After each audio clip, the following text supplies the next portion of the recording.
I just don't know how, and I don't think people will understand me if I do that. But yeah, I definitely would like to do that. Do you think that's something like unique to you as a potential director, filmmaker, actor?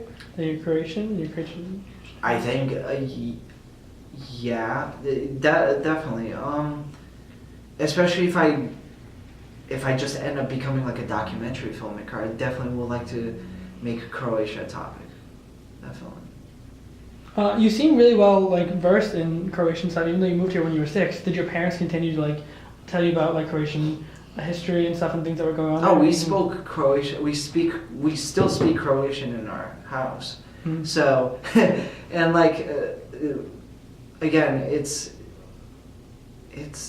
the style. It's the style of parenting, and yeah, I think the fact that we speak Croatian in our house is the reason why I'm still like fascinated like with the culture and all that. Because think about it, if I was only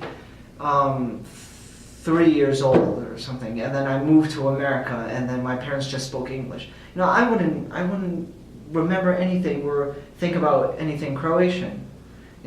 There's still things, major things I remember back home, and I still remember it, and it'll never leave me, and Mm-hmm. all those memories, and speaking the language, and I also talk with my cousins, and on whether it's Skype or Facebook.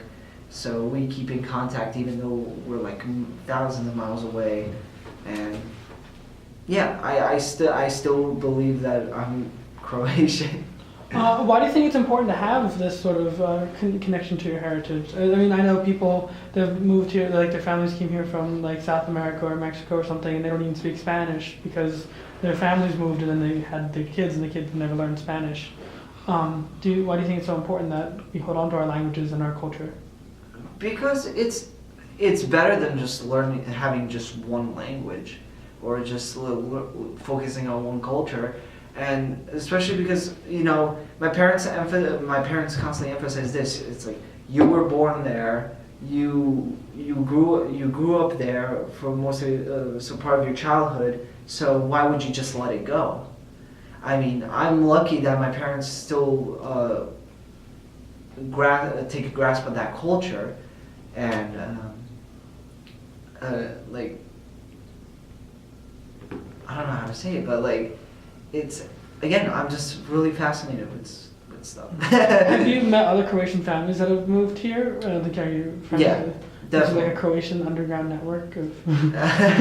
There are picnics, there are church picnics, but we never went to them. Like, that sounded like fun, but also because I'm like a very hungry person, so I want to go there. But there's a very, very, very small population of Croatians here.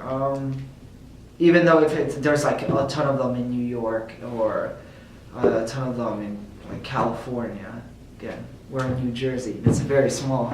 There's a very small population of them, and again, it's like there are some of our friends are like Bosnians, so, and the language is somewhat similar, so we could kind of relate to.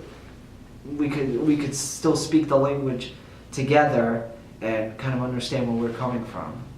So it's not just also like, oh, just Croatians there. It's other neighboring countries. So. Mm-hmm. A lot of Americans don't have like a